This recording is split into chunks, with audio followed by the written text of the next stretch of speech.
Punta ako ngayon downtown. Meron akong appointment sa physiotherapist ko ngayon. Share ko naman sa inyo yung healthcare system dito sa Canada. Solo ko ngayon ang bus. Walang masyadong tao. So, eto ako ngayon sa downtown, guys. Papunta ako sa appointment ko sa physio. So, located siya dito sa downtown Victoria.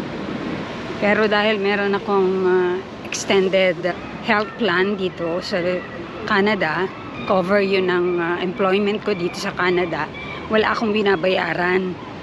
Yun ang kagandahan dito sa Canada.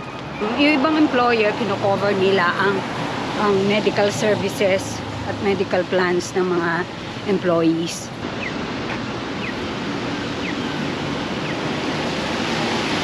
Aside kasi sa government medical plans o kung saang province meron ding extended health coverage.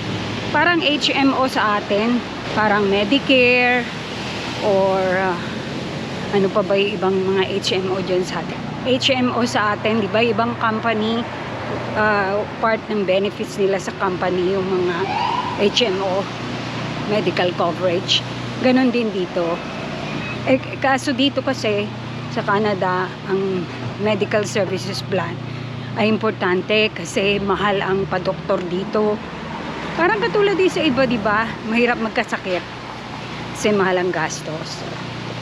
Pero ang kagandahan dito ng extended health nila, cover lahat.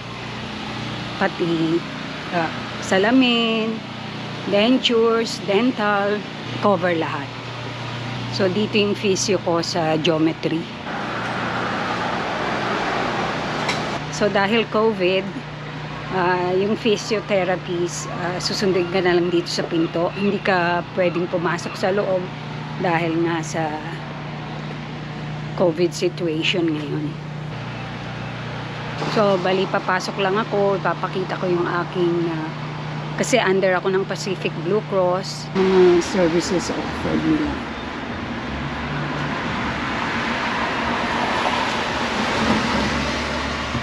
Kita mo, online booking and direct billing. So, wala na akong binabayaran, binibill na nila directly ang Pacific Blue Cross. Ayun guys, natapos na rin ako sa appointment ko sa physio. A good but painful session with my physiotherapist. Magbabasa ko ulit. Kaya day pass yung kinuha ko eh. Ito guys, pauwi na ako. Wala na namang tao dito sa bus. Please exit by the rear doors. Unless you require a next stop, Carrie and Columbine. Carrie and Mackenzie. Finally, walking back home guys. Medyo umuulan doon sa downtown. Pero ngayon, wala nang ambon dito. Tulad nga na sinabi ko sa inyo, ang commute dito sa Canada ay very convenient kung nasa city ka.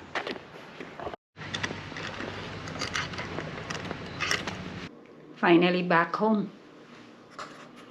So guys, I want to talk to you about the healthcare system here in Canada.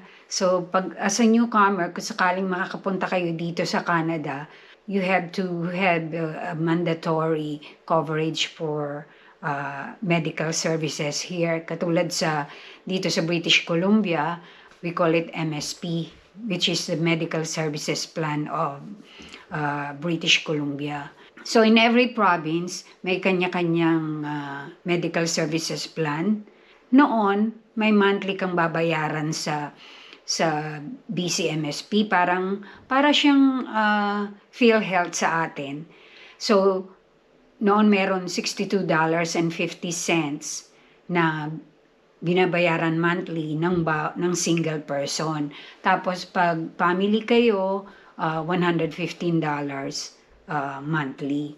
Pero inalis na yon, binago yon nung starting January 2020. Hindi na yung mga residents ang nagbabayad noon. Ang nagbabayad na ngayon noon ay ang mga employer. Kinukuha na nila yon sa employer. So bali, libre na ang MSP sa mga individual tsaka sa family. Kaya lang, sino ba ang covered ng medical services plan na yon? So ang mga cover lang ay yung mga citizens dito, mga permanent residents, at yung mga naka-student visa at mga naka-work permit, working visa here, 6 months pataas. So pag ang work permit mo less than 6 months, hindi ka pwede i-cover. O kung yung mga student permit holder din, 6 months ka lang dito, hindi ka covered ng government plan. So kailangan kumuha mo ka ng sarili mong health plan. So, kung ang work permit mo ay 2 years, makakover ka ng government plan. Pero paano ba procedure nun? So, once you arrive in Canada at bago ka dito sa Canada, kailangan, mandatory yon, mag-a-apply ka na nun. Tapos, 3 months yon bago ma-process. So, in 3 months, wala kang coverage. Kaya doon sa 3 months na yun, dapat doon ka kumuha ng private health plan na magbabayad ka on your own pocket. Kasi yung 3 months, wala kang coverage. So, paano kung magkasakit ka? Mahal ang mga medical expenses dito sa Canada. Check up lang sa doktor, mahal na. Paano pa kung ma-hospital ka? Kaya nire-require, kung mapapansin nyo, kung nag-a-apply kayo ng job at nakakuha kayo ng job offer, may mga ibang company na ipoprovide nila sa iyo yon as benefit. Pero kung hindi, dapat kumuha ka doon sa 3-month period na yon ng private health plan mo para pagdating mo rito, cover ka. Pwede mo naman i-terminate yun once na ma-approve na yung government health plan mo, which is 3 months. Ang extended health plan naman ay yun yung mga private health insurance company na bumibili ka ng health plan doon para yung hindi nako-cover ng government health plan, babayaran nila. Pero most of the companies here, kung dito ka nag-work, meron din silang ino-offer as benefits yung mga private health plan companies. Katulad ko, under ako ng Pacific Blue Cross, which is ang company ko ang nagbabayad nun, kasama rin ang dependents mo. So, ang coverage nun ay lahat ng hindi sino-shoulder ng government health plan. Para rin niyang katulad sa atin sa Pilipinas, yung mga hindi binabayaran ng PhilHealth, hindi naman gagaling sa sarili niyong bulsa. Yung company na, yung private health plan company mo na, ang magbabayad nun. Alam ko diyan marami rin na ang tawag sa atin noon ay HMO. Yung mga HMO companies, nagbabayad sila doon sa mga hindi nako-cover ng PhilHealth. Swerte nyo na lang kung ang employer nyo ay mag-e-extend ng as part of benefit yung mga extended health plan.